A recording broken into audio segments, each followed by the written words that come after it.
I think we need to find new language also to talk about these things, because words tend to become dead, especially when they're co-opted by people who don't understand them.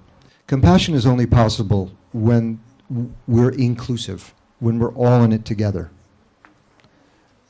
Compassion is impossible when we have separation. Whenever we have this sense of, I exist on my side, you exist over there somewhere, we can pretend to be compassionate, but it'll only be a tactic. Real compassion only happens when we're in the same universe together. And we really see each other's problems as our problems. I mean, you see the Dalai Lama, you see Sogyal Rinpoche, you see these great teachers, great meditators. What they do is spontaneous. They don't think about it. There's a need, they do it. It's like an itch. You don't think about it, you have an itch, you itch. It's that spontaneous, that sense of, oh, I'll help. You're suffering. Oh, let me take your suffering away. It takes a lot of work to get there.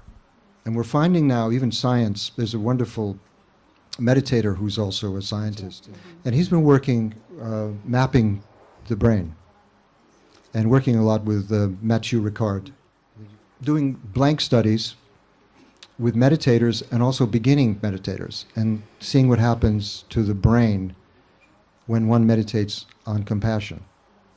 And what they're finding is that total neophyte beginners can radically change the synapses in the brain with only 2 weeks of meditating on compassion.